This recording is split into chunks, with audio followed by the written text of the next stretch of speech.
Olá e muito bem-vindos a mais uma aula do curso Fundamentos em Linux. Como sempre, eu sou o instrutor Felipe Scarel e estarei aqui com vocês para a aula de número 9 do curso, onde trataremos de conceitos básicos de redes em sistemas Linux. Primeiramente, vamos fazer uma revisão rápida do protocolo TCP/IP e seus conceitos fundamentais, já que sem esses conhecimentos não será possível que compreendamos como configurar a rede em um sistema Linux. A seguir, vamos ver como fazê-lo, tanto em um sistema Debian, como também um derivado de Red Hat. Neste caso, utilizaremos a distribuição CentOS como um exemplo. Depois veremos como trabalhar com roteamento, falando também de gateways. A seguir, vamos ver alguns comandos que nos permitem testar o correto funcionamento da rede. E, finalmente, vamos ver alguns serviços de rede que podem operar na sua máquina. Vamos descobrir como visualizar se eles estão funcionando e como acessá-los. Um tópico um pouco mais avançado que poderia, mas não está incluso nesta sessão, é o controle do firewall local de um host Linux. Fizemos isso para evitar que a sessão ficasse muito longa e também para que em um curso futuro o assunto possa ser abordado com a devida profundidade. Como sempre, a documentação de apoio para esta aula está disponível em diversos links incluídos na descrição deste vídeo. E aí, vamos começar? Vamos começar discutindo do que se trata uma rede de computadores. Uma rede é uma conexão de duas ou mais máquinas com o objetivo de compartilhar recursos entre elas. Esses recursos podem ser vários. Por exemplo, podemos querer compartilhar arquivos, ou realizar impressão via rede, acessar a internet, ou também utilizar aplicações, sejam elas internas ou externas, à organização. O assunto de redes é bastante complexo e, evidentemente, não seria muito factível que revisássemos todos os seus conceitos aqui nesta sessão. Vamos destacar algumas de suas características, no entanto. Uma das maneiras que podemos categorizar redes é como é feita a interconexão entre as máquinas. Elas podem ser cabeadas ou sem fio. Em redes cabeadas, podemos usar diferentes tecnologias para interconectar as máquinas, por exemplo, cabos coaxiais, cabos Ethernet, que são aqueles cabos azuis que encontramos na maioria das redes residenciais, ou também fibra ótica.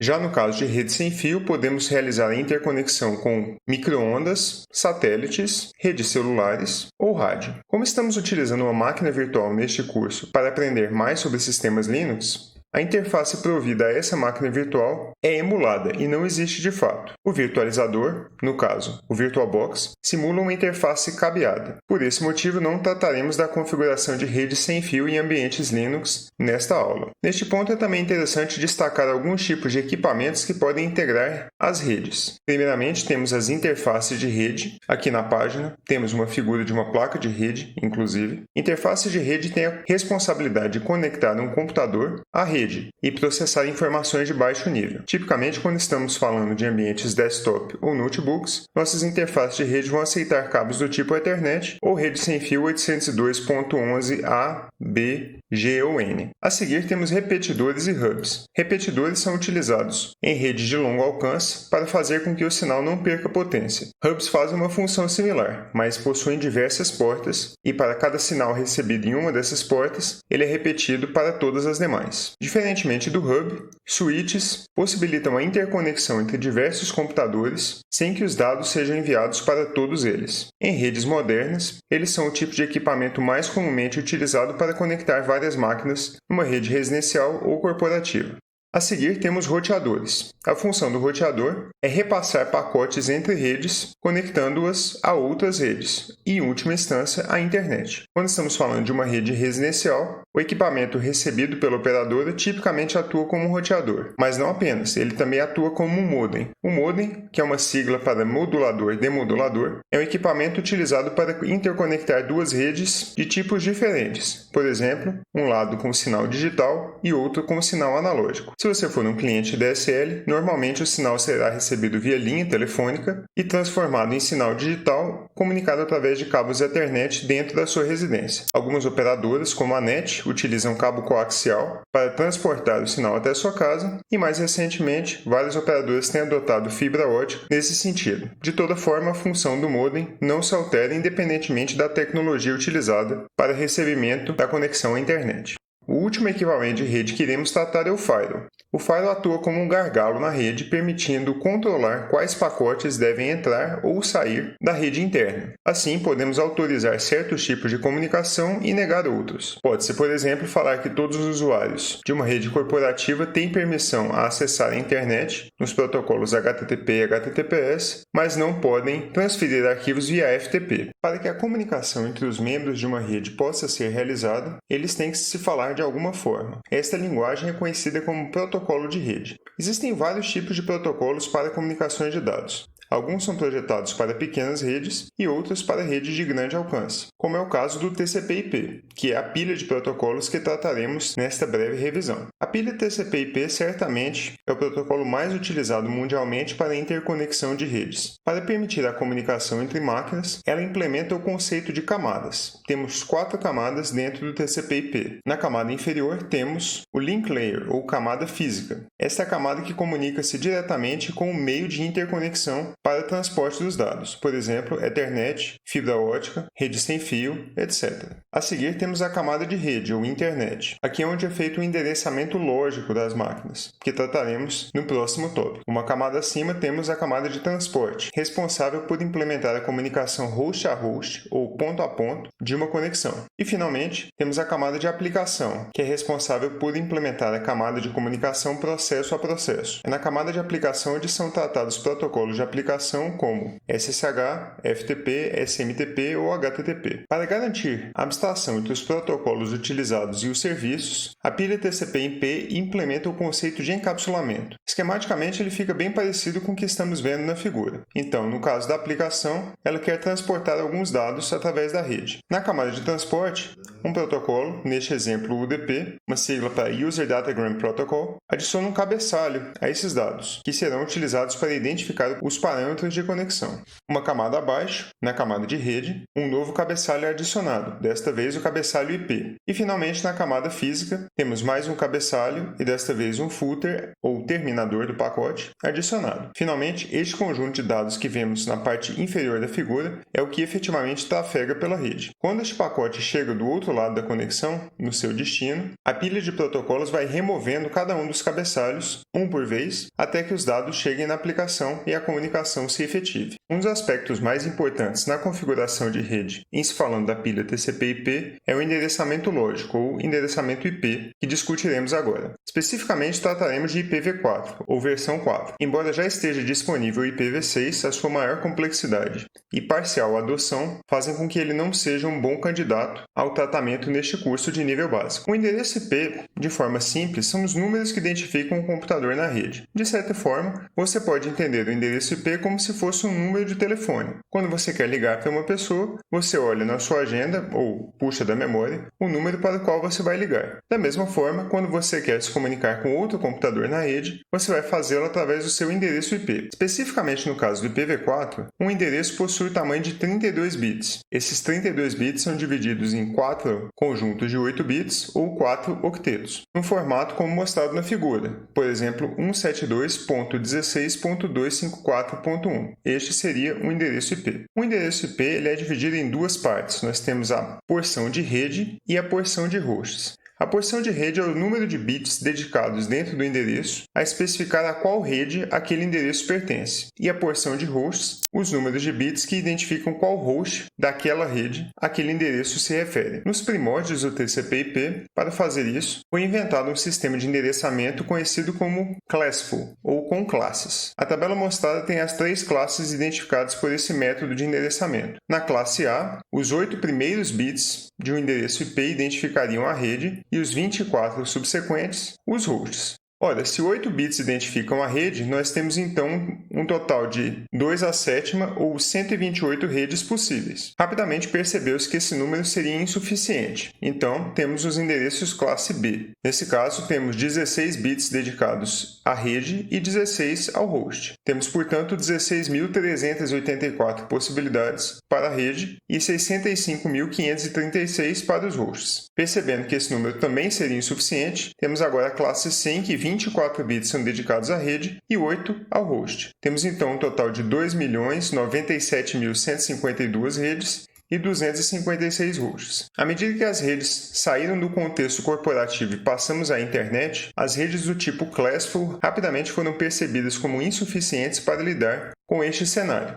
Ao invés de utilizar classes, passamos então ao sistema CIDR, o Classless Interdomain Routing. Neste caso, ao invés de identificarmos classes como A, B e C, utiliza-se ao final do endereço IP o caractere barra seguido de um número. Esse número identifica quantos bits do endereço referenciam a rede e quantos ao host. Vamos ver um exemplo. Se você tem um endereço no formato A.B.C.D/30, isso significa que 30 bits são dedicados à rede e, portanto, 2 a hosts.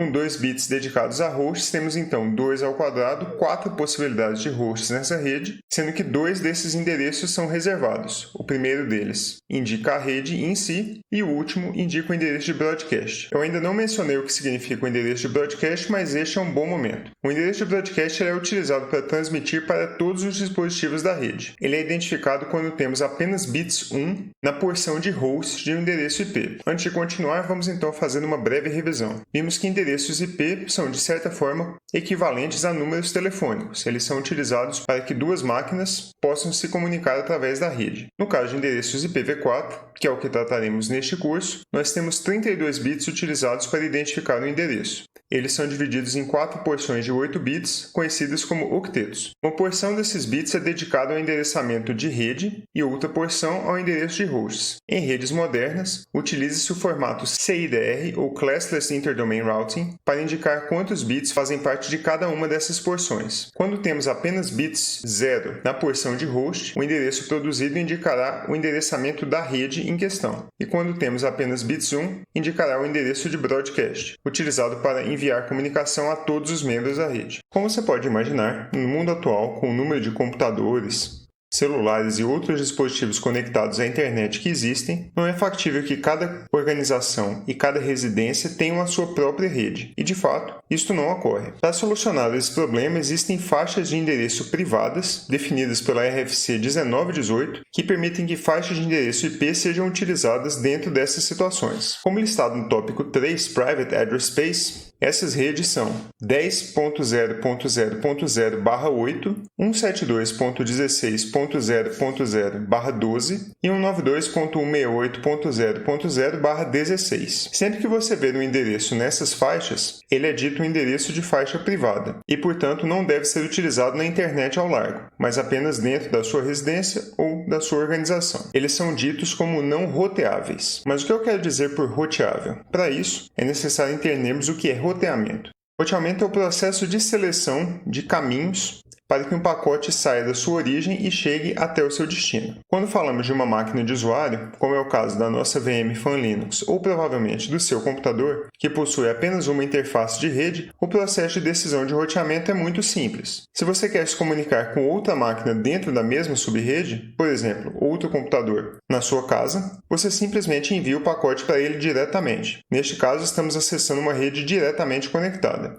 Agora, se você quiser acessar uma máquina na internet, basta então que você envie o pacote para o modem da sua operadora. Este, no caso, é o seu roteador, ou a sua rota padrão. Quando falamos de roteadores inseridos na internet ao largo, este sim tem que tomar decisões de roteamento. Quando ele recebe um pacote vindo da sua residência, por exemplo, ele tem que descobrir qual é o melhor caminho que esse pacote vai ter que tomar na internet para chegar ao seu destino. E uma vez que o servidor responda a sua requisição, qual caminho será feito para que ele volte até você. Bom, já entendemos alguns conceitos. Você sabe que para endereçar um computador é utilizado um endereço IP, que é o seu endereço lógico, e que pacotes enviados por essa máquina para a internet são roteados através desta. Agora, imagine o seguinte cenário. Você tem dois usuários logados no mesmo computador e eles querem acessar o mesmo website. Simultaneamente, eles mandam pacotes para esse website. Como é possível que as conexões de um usuário e de outro não sejam confundidas? Para isso, temos o conceito de portas. Portas são construtos lógicos que identificam um processo ou um serviço de rede. Elas são identificadas por um número positivo de 16 bits, conhecido como número de porta. Ele pode variar, portanto, de 0 a 65.535. Nós temos alguns tipos de portas conhecidas. Talvez você já tenha ouvido falar de algumas delas. Vamos ver alguns exemplos. Para a comunicação via FTP, o File Transfer Protocol, utilizam-se as portas 21 e 20. Para o SSH, que já utilizei diversas vezes neste curso, a porta é a 22.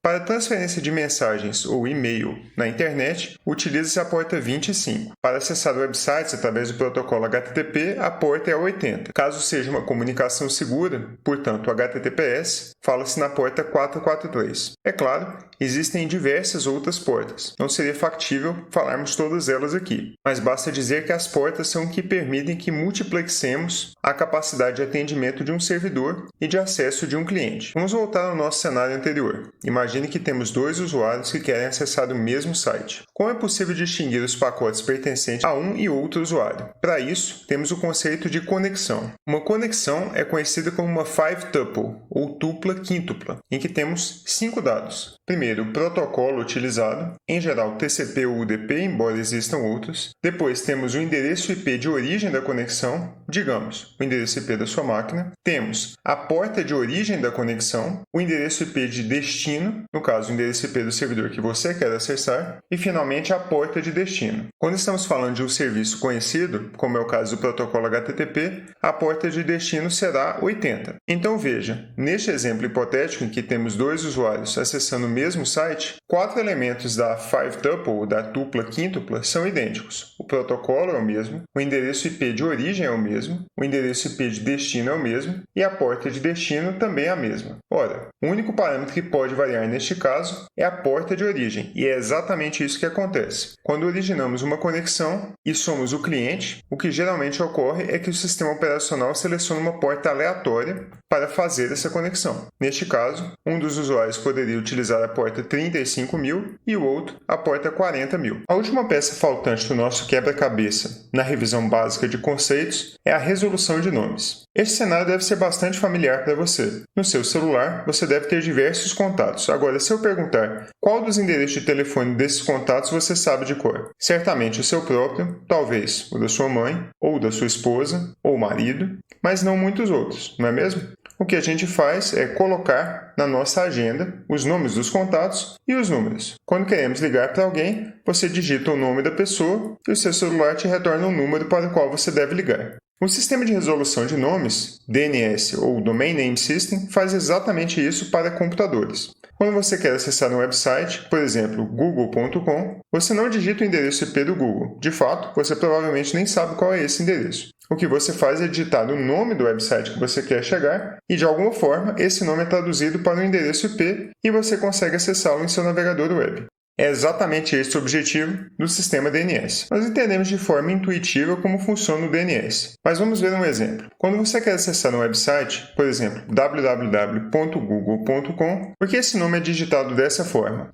Basta que observemos cada um dos nomes separados por ponto. www é o nome da máquina que você quer chegar, Google o nome da organização e .com é o TLD, ou Top Level Domain. Claro, existem domínios que têm mais elementos nesse caminho. Considere, por exemplo, o site da Receita Federal Brasileira, receita.fazenda.gov.br. Neste caso, o TLD seria .br, indicando Brasil. Depois, .gov, Governo Federal, Fazenda, Ministério da Fazenda e, finalmente, Receita, a máquina a qual você quer chegar. O DNS ele é hierárquico, portanto, quando você quer resolver um nome, você vai nas zonas raiz, que estão bem aqui na parte de cima da árvore. Essas zonas raiz vão te apontar para qual outro servidor de nomes você deve perguntar. Por exemplo, .br. O .br, por sua vez, vai indicar o .gov e este o .fazenda. E aí sim, ele vai indicar o endereço IP da máquina que você procura. Essa é uma explicação bastante resumida e admitidamente talvez insuficiente sobre o DNS, mas, para os objetivos que queremos chegar neste curso de nível básico, ela é suficiente.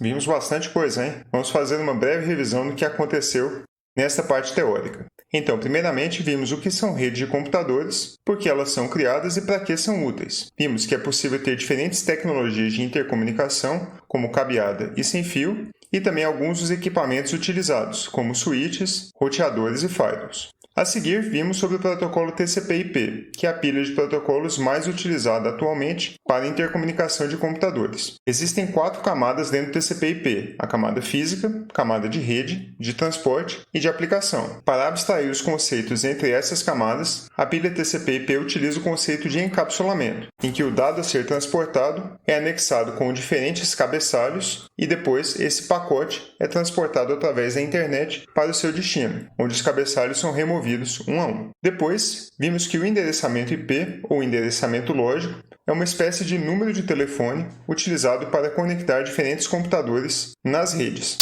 O endereço IP possui 32 bits, divididos em 4 partes de 8 bits, ou octetos. Esses 32 bits são divididos em 2 partes: a porção de rede, que identifica a qual rede aquele endereço pertence, e a porção de host, que identifica a máquina em questão. Historicamente, isso era feito com classes, ou endereçamento classful, e atualmente é feito pelo modelo CIDR, o Classless Interdomain Routing. O número de bits utilizados para identificar a rede é conhecida como máscara de rede. Depois vimos o que significa roteamento, que é basicamente uma decisão sobre qual caminho os pacotes irão fazer para sair da sua origem e chegar até o seu destino. Essa decisão pode ser bastante simples quando falamos de uma máquina que tem apenas uma interface de rede, como é o caso do seu desktop ou notebook, e pode ser também bastante complexa quando falamos de roteadores que estão conectados a diversas redes na internet ao largo. A seguir, vimos como é possível estabelecer 2 ou mais conexões de uma mesma máquina para um mesmo servidor na internet. Isso é feito através de portas. Existem diversas portas conhecidas, como SSH ou HTTP, e também vimos que uma conexão é identificada por uma 5-tuple, ou tupla quíntupla, composta por protocolo, endereço IP de origem, porta de origem, endereço IP de destino e porta de destino. Finalmente, vimos o que significa a resolução de nomes, DNS ou Domain Name System, que é uma espécie de páginas amarelas ou agenda telefônica utilizada para transformar endereços IP em nomes de host e vice-versa. Assim, podemos nos conectar a diferentes serviços na internet sem ter que decorar os seus endereços IP. Vamos agora para a parte prática. Como você pode ver, uma pequena mudança de ambiente. Até a barba sumiu no meio da aula, mas vamos lá. Então, como sempre, eu iniciei aqui a minha conexão SSH, a máquina Fan Linux. Eu estou logado como usuário não privilegiado FBS. E a primeira coisa que queremos ver é como mostrar os endereços IP associados à máquina. Para isso, você pode utilizar o comando IP address show. E ele vai mostrar. Você pode economizar alguma digitação, se você quiser, só digitando IPADDR. O resultado é basicamente o mesmo. Você também pode, ao invés de digitar IPADDR, digitar simplesmente IPA. Da mesma forma, o show também pode ser resumido para SH ou S. E o resultado é sempre o mesmo. Temos 2 interfaces. A primeira delas é a Loopback, que é uma interface dedicada à conexão da máquina com ela própria, sempre na faixa 127.0.0.0/8, aqui no caso o endereço IP associado a 127.0.0.1, e temos a interface ANP0S3, essa sim, a interface de rede conectada à internet. Neste momento, meu endereço IP é 192.68.0.69 CIDR/24 aqui. Beleza? A gente pode ver algumas outras coisas, por exemplo, aqui em BRD, que é Broadcast. Como vimos na parte teórica, o endereço de broadcast é aquele em que a porção de host tem todos os seus bits setados para 1. De fato, a porção de host é só o último octeto. Colocando todos eles para 1, portanto, o final é 255 aqui. 92.0.255, portanto. Se você quiser fazer quaisquer manipulações com relação aos endereços IP da máquina, você vai precisar ser o superusuário. Então, vamos fazer isso usando o comando su ou sudo, como preferir. Novamente, IPAS para mostrar os endereços, e eu quero agora adicionar o endereço IP à minha interface ANP0S3. Para fazer isso, eu posso utilizar o comando IP addr add. Então a sintaxe fica IP addr add para adicionar o endereço IP. Depois você tem que falar qual dispositivo esse endereço vai ser adicionado com a palavra-chave dev. Em seguida o nome da interface, que é ANP0S3. Em seguida você coloca o endereço IP desejado, que no meu caso é 192.168.250, é o IP que eu sei que não está sendo utilizado aqui no momento. E a máscara, em formato CIDR/24. Veja que o comando não possui qualquer saída. Para confirmar o funcionamento, você pode utilizar o IPADDR show. Se você preferir, pode passar a interface como parâmetro, que vai mostrar só as configurações de endereço IP para aquela interface. E de fato, veja agora que eu tenho não apenas o endereço .69 que tínhamos anteriormente, mas também agora o .250 que acaba de ser adicionado. Se você quiser saber outras coisas que dá para fazer com o IP ADDR, além de adicionar ou mostrar, você pode chamar o subcomando help. A sintaxe é bastante complexa, como você pode ver, mas os comandos principais são mostrados aqui na parte de cima. Temos add para adicionar endereço, como acabamos de utilizar, change ou replace, que são utilizados para alterar o endereço pré-existente, e del, que é utilizado para remover, que é o que a gente vai testar agora. Então, para remover o endereço, a sintaxe é bastante similar à de adição, então ipADDR del, depois o dispositivo, e o endereço IP a ser removido, que eu vou remover o 250 que a gente acaba de adicionar. O comando não possui qualquer saída, e aí você pode utilizar o IP address show novamente, e veja que o .250 foi removido como objetivado. Como visto, a gente também pode utilizar o change ou replace para alterar, por exemplo, o .69 aqui, caso você queira, a sintaxe é bastante similar.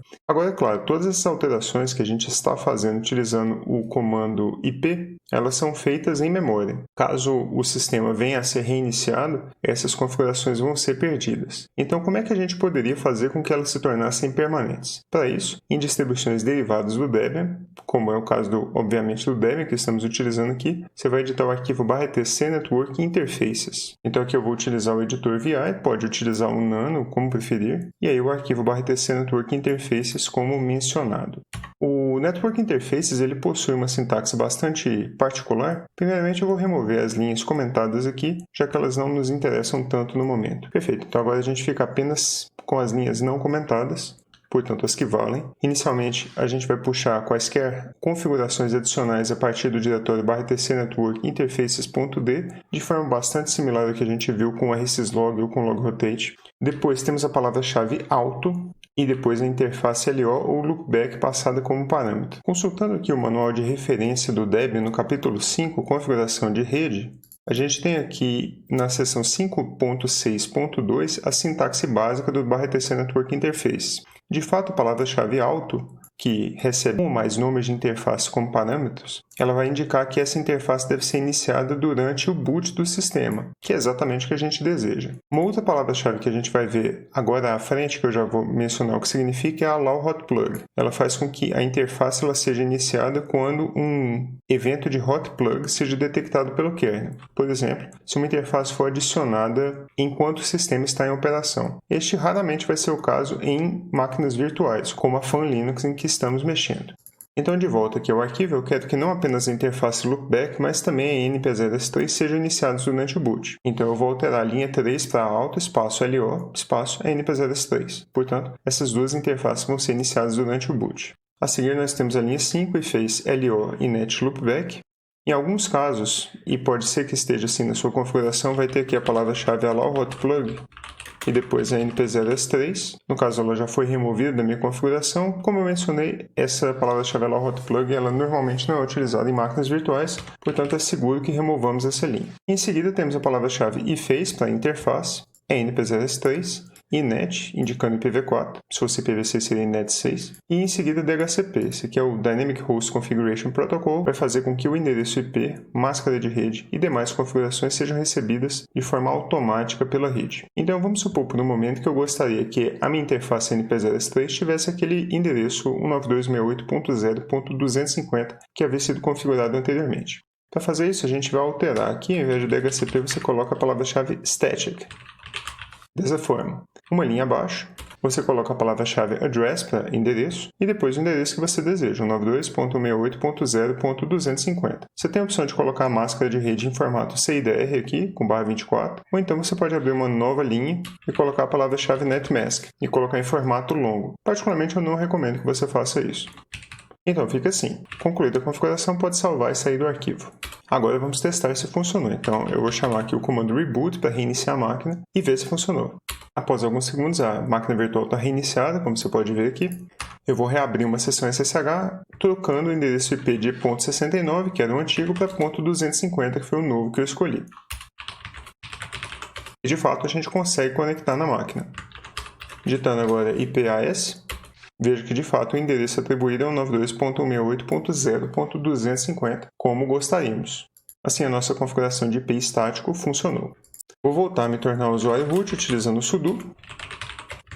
E a próxima configuração que a gente vai ver é como alterar o nome da máquina. Atualmente, ele é FunLinux, para Fundamentos Linux. Se você quiser alterar esse nome, que se chama hostname, como você pode fazer? De forma bastante intuitiva, você vai editar o arquivo /etc/hostname, utilizando o seu editor preferido, VI, ou Nano, ou qualquer outro. Veja que no momento, o nome da máquina está indicado como FunLinux, que foi o que a gente configurou durante a instalação.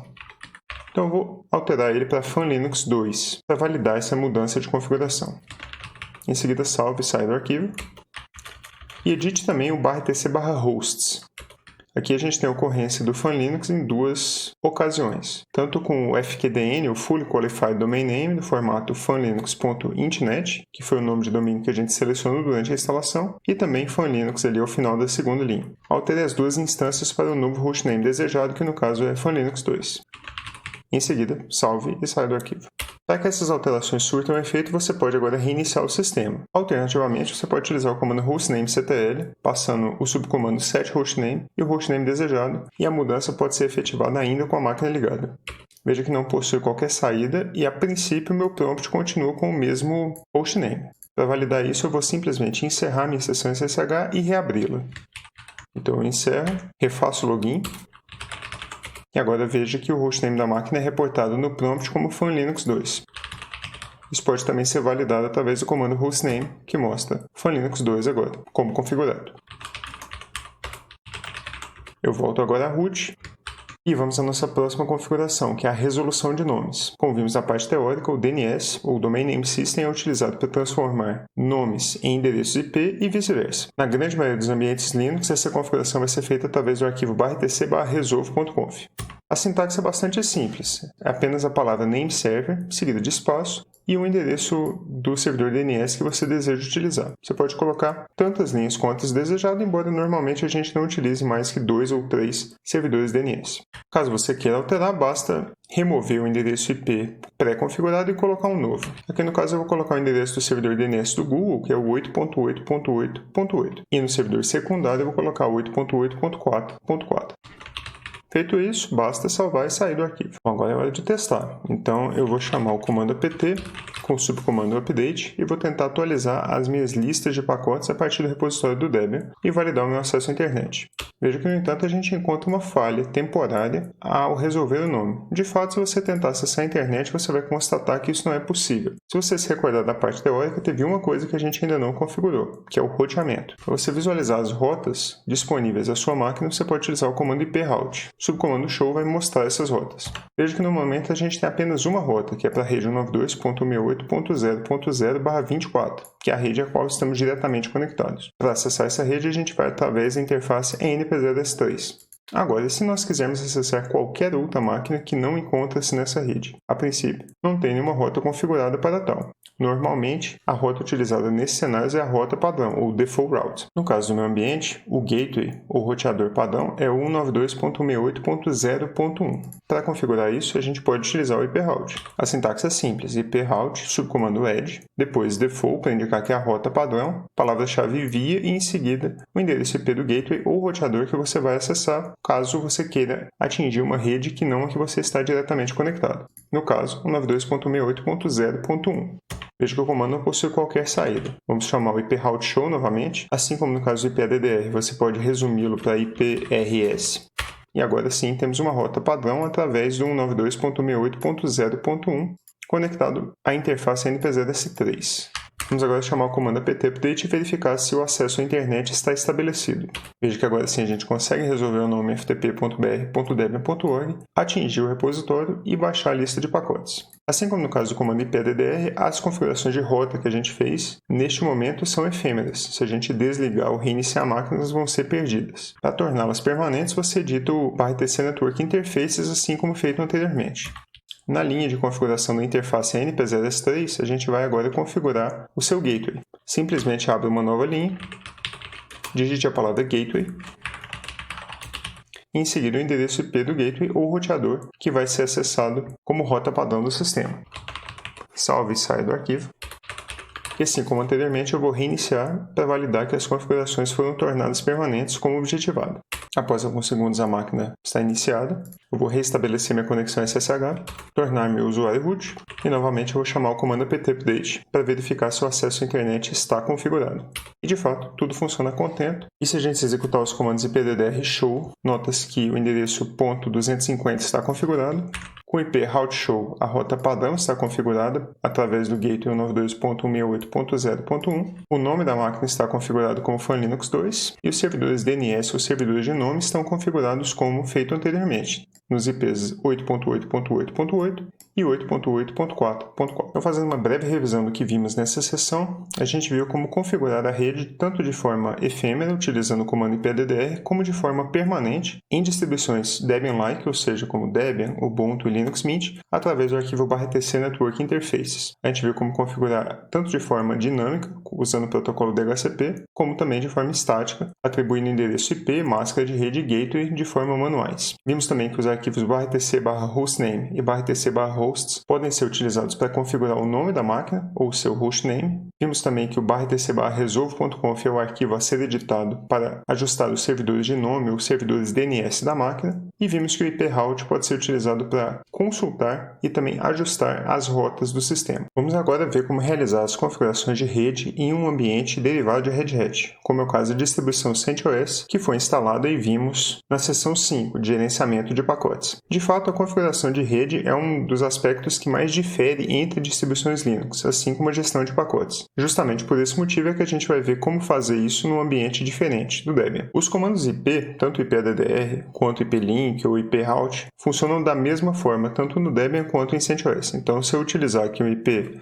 AS ou ipddr show, eu vou conseguir mostrar os endereços associados às minhas interfaces. De fato, o nome é o mesmo. A gente tem ali o Opera Loopback e a NP0S3 para a primeira interface, ou de fato a única interface de rede associada a essa máquina virtual. A configuração das interfaces de rede, no entanto, fica em um lugar diferente, no diretório /tc/sysconfig/networkscripts. Aqui a gente vai ter um ou mais arquivos, dependendo do número de interfaces associados ao sistema, com o nome ifcfg, hífen e o nome da interface. No caso, como só tem NP0S3, é ifcfg-NP0S3. Eu vou abrir esse arquivo para edição utilizando o editor VI, use o nano se preferir. Como você pode ver, a sintaxe desse arquivo é bastante diferente da observada no Debian. A sintaxe dos arquivos ifcfg é explicada neste documento da Red Hat, Configuring IP Networking with ifcfg Files.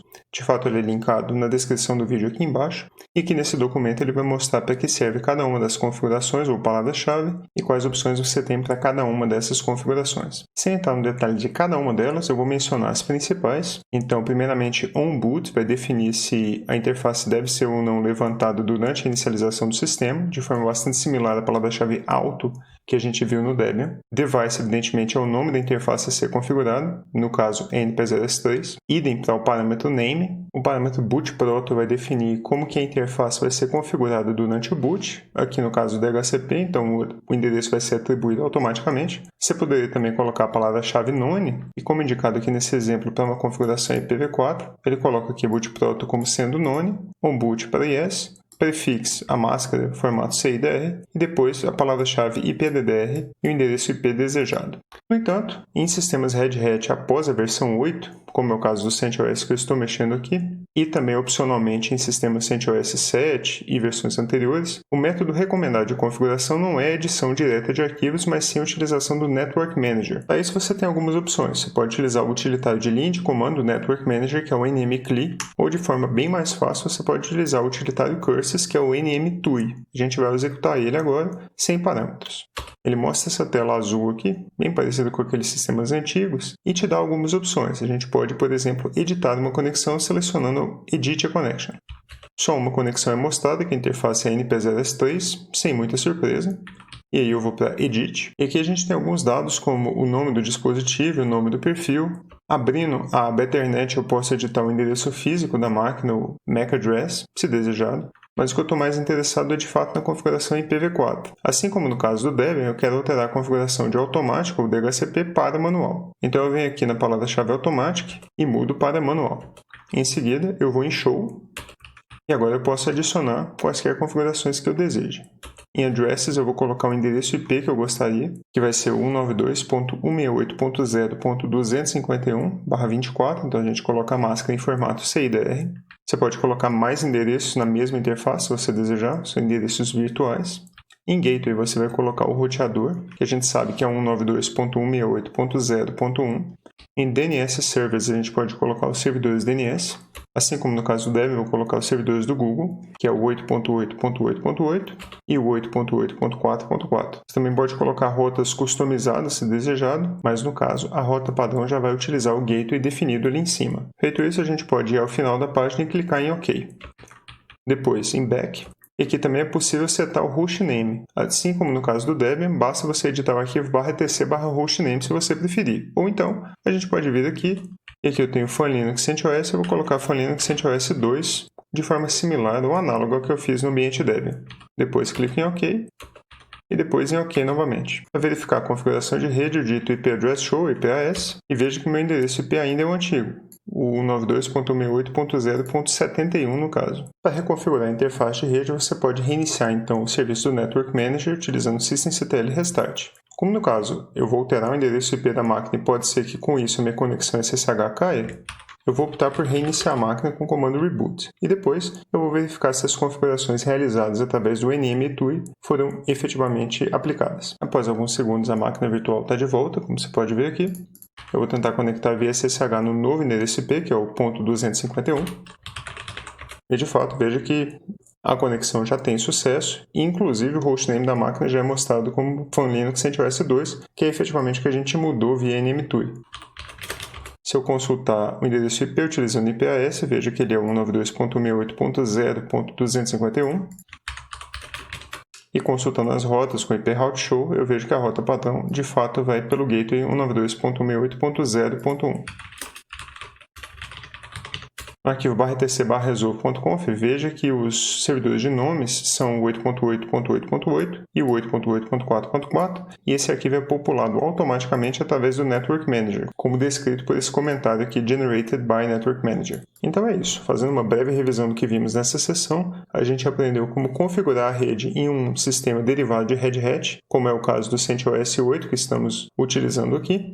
Vimos que no diretório /etc/sysconfig/networkscripts são armazenados os arquivos de configuração de interface de rede com o prefixo ifcfg, seguido de hífen e o nome da interface a ser configurada. Em sistemas Red Hat modernos, é recomendado que se utilize o Network Manager para realizar a configuração das interfaces de rede, e não de forma manual através da edição de arquivos. Para isso, você pode utilizar o utilitário de linha de comando nmcli ou, de forma mais fácil, o utilitário baseado em modo curses nmtui. O NMTUI é bastante intuitivo, como vocês viram, e através dele fica bastante fácil editar não só endereço IP, máscara de rede e gateway, mas também servidor DNS, hostname e demais configurações associadas. De volta à máquina Debian, vamos ver agora alguns utilitários que podem ser interessantes para testar se a rede do nosso sistema Linux está de fato funcionando ou não. O primeiro desses utilitários é o comando ping. Um comando bastante conhecido, funciona de forma bastante similar em ambiente Microsoft, e a sintaxe é simplesmente ping, espaço e o endereço IP ou hostname ao qual você deseja enviar pacotes do tipo ICMP. Aqui no caso eu vou mandar para o endereço IP 8.8.8.8, que é o servidor DNS que estamos utilizando.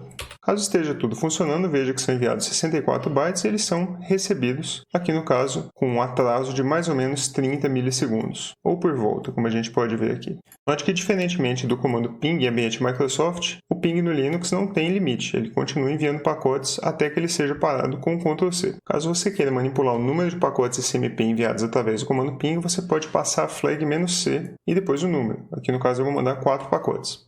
Temos 1, 2, 3 e 4. Encerrado o comando, seja via Ctrl+C ou atingido o número limite de pacotes desejado, a gente recebe algumas estatísticas no final, como por exemplo a taxa de perda de pacotes, tempo médio, e o RTT, o Round Trip Time, que é o tempo de ida e volta, mínimo, médio, máximo e o seu desvio padrão, reportados aqui separados por barras ao final do comando. O ping é uma das ferramentas mais simples para testar se a rede do seu sistema está corretamente configurada. Em alguns casos, no entanto, pode ser que ele não funcione. Por exemplo, se o firewall local da máquina ou do seu roteador não permitam que pacotes ICMP trafeguem para a rede externa, ou alternativamente se a máquina para a qual você está mandando pacotes ICMP também os bloquear. É relativamente comum que firewalls sejam configurados para bloquear esse tipo de pacotes. Então, mesmo que você teste com o comando ping e não consiga se conectar a um host, não significa de forma inequívoca que a sua rede não está funcionando. Pode ser simplesmente que tem algum tipo de bloqueio fazendo com que o pacote não chegue ou que a resposta não seja recebida. A próxima ferramenta que a gente vai ver é o NC, ou Netcat. O Netcat é interessante para testar o funcionamento de conexão a portas com protocolos TCP ou UDP. Vamos ver a ajuda online do comando Netcat, que na verdade são só as letras N e C, com a flag "-h".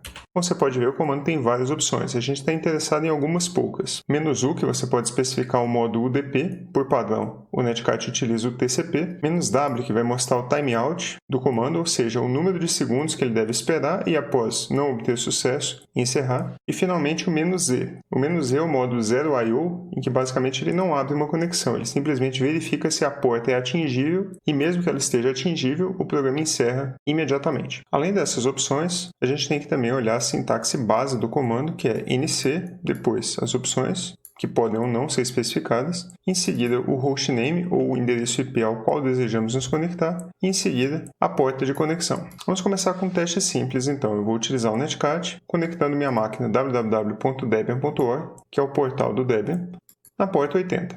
Veja que nada acontece. Na verdade, é como se a gente tivesse se conectado à página como um navegador. Para emular o mesmo tipo de comando de navegador, a gente pode fazer um get, barra, e depois a versão do protocolo. Imediatamente a gente recebe uma resposta. No caso, o servidor reporta que a requisição foi mal formada, mas o que importa é que a gente efetivamente conseguiu realizar a conexão e, portanto, validar que a nossa configuração de rede está correta. Alternativamente, você pode utilizar a opção "-z" para fazer o modo Zero I/O. Nesse caso, o comando retorna imediatamente, sem qualquer saída. Para verificar o funcionamento do comando, você pode utilizar o echo, mostrando o valor da variável cifrão e interrogação. Essa variável cifrão e interrogação mostra o estado de saída do último comando realizado. No caso, veja que o código de saída desse comando é 0, portanto, sucesso. Vamos fazer um teste complementar. Então agora eu vou tentar conectar no www.debianinexistente.org, também na porta 80, e eu vou utilizar a flag "-w" para timeout e 3 segundos. Então, idealmente, ele vai tentar se conectar nesse site que não existe por 3 segundos. Em seguida, o comando "nc" vai desistir e depois a gente vai visualizar o valor da variável cifrão interrogação e compará-lo com o resultado anterior. Veja que imediatamente é retornado que o hostname debianinexistente.org não existe e, consultando o valor da variável cifrão interrogação, a gente recebe o valor de 1. Portanto, pode-se intuir que a conexão com este host não funcionou. Caso você queira testar se a sua conexão de internet está funcionando, o Netcat, portanto, é uma excelente opção. Você pode tentar se conectar a uma página que você sabe que é acessível, por exemplo, debian.org, numa porta conhecida, como 80 ou 443, e depois verificar o código de saída do Netcat. Caso ele seja 0, você sabe que ele obteve sucesso ao se conectar e, portanto, a sua conexão de internet está corretamente configurada. Em último teste, vamos agora utilizar o Netcat, novamente com timeout de 3 e modo Zero I/O, para nos conectarmos ao debian.org mais uma porta que provavelmente está fechada, porta 88. De fato, veja que o comando retorna quase que imediatamente e, ao consultar o seu código de retorno, vemos que ele é 1. Neste caso, embora a nossa conexão de internet esteja corretamente configurada, como já vimos anteriormente, o erro obtido pelo Netcat é em virtude da porta especificada, a qual não se encontra aberta no host www.debian.org. O próximo comando de teste que a gente vai ver é o wget. O wget ele pode ser utilizado de forma bastante simples, a sintaxe é wget espaço e depois a URL. No caso, eu vou fazer o download do código-fonte do curl, assim como a gente fez durante a sessão 5, para compilar o programa manualmente. Pode ser que ao executar esse comando você encontre alguma dificuldade, por exemplo, que ele fique tentando se conectar a um endereço e não consiga. Se este for o caso, abra o arquivo /tc/gai.conf, que é uma abreviatura para getAddr.info, com o editor VI ou Nano, como preferir. Se você descomentar a linha 54, que é essa precedence seguida de FFF00/96100, você vai fazer com que o sistema prefira utilizar o endereço IPv4 ao invés de IPv6. Isso pode fazer com que as suas conexões utilizando o wget funcionem. Este foi o meu caso. Mas antes de fazer essa configuração, tente efetuar o download normalmente. Isso posto, agora sim, vamos utilizar o wget, passando a URL em questão.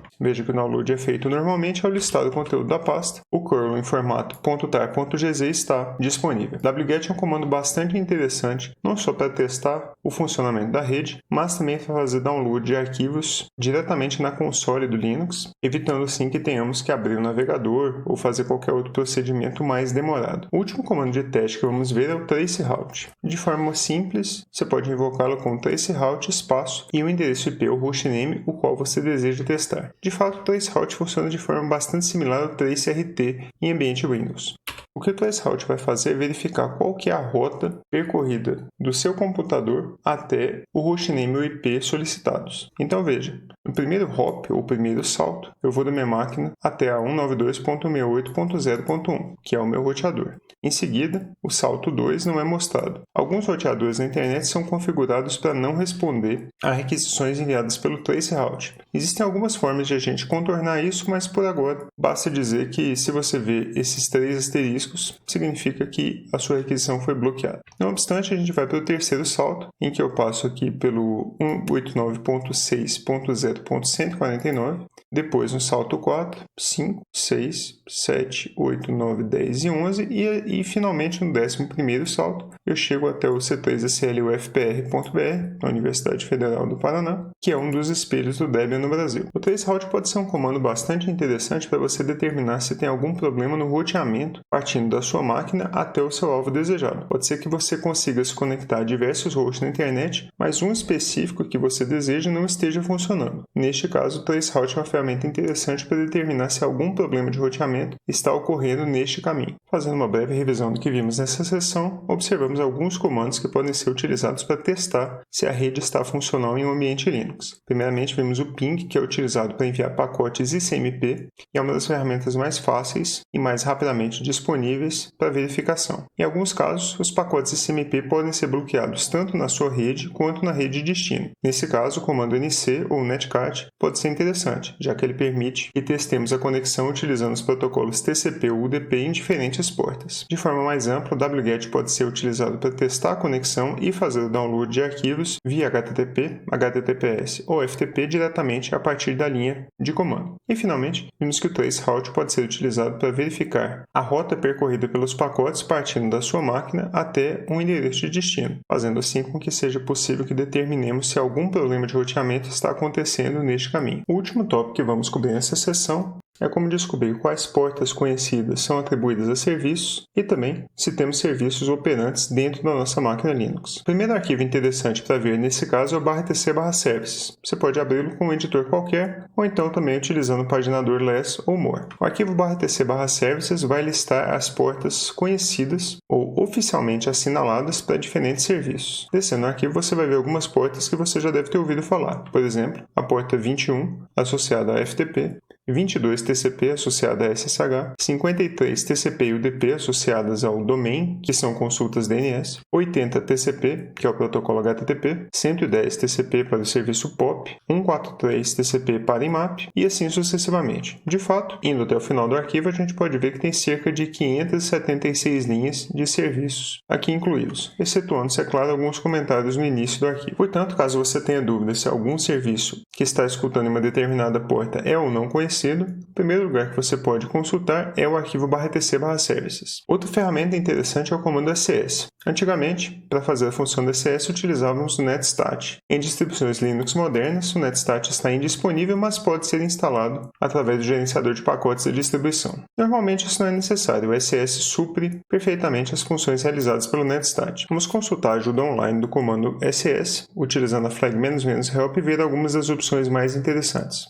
Vou destacar algumas delas, começando pelo "-n" ou "-" numeric, que não vai resolver nome de serviço. Então, se você tiver algo escutando na porta 80, vai ser efetivamente mostrado o número 80 e não o nome HTTP. A opção "-l" vai mostrar sockets em estado listening, ou seja, escutando. Caso essa opção não seja especificada, vão ser mostrados sockets abertos ou com conexões ativas. A opção "-p" vai mostrar o nome dos processos utilizando um determinado socket. As opções "-4" e "-6" podem ser utilizadas para mostrar apenas IPv4 ou IPv6, respectivamente. E as opções "-t", "-u" podem ser utilizadas para especificar os protocolos TCP ou UDP. Existem outros tipos também, como SCTP, DCCP e sockets do tipo Unix, que são locais. Vamos fazer um teste utilizando o SS apenas com a opção "-t". Veja que é mostrado um único socket. O estado é estabelecido, o endereço local é 92.168.0.250, que é o IP da própria máquina Fan Linux, na porta SSH. Já o endereço remoto é a máquina 92.168.0.70, que é a minha máquina física, e a porta de origem da conexão é a 2834. Portanto, essa 5-tuple ou tupla quíntupla indica a conexão SSH estabelecida neste momento. O protocolo é o TCP, o endereço e portas do servidor são 92.168.0.250 e 22, e o endereço e portas do cliente são 92.168.0.70 e 2834. E se ao invés disso eu quiser ver as portas que estão escutando no momento? Para isso, basta passar a opção "-l", então SS-TL.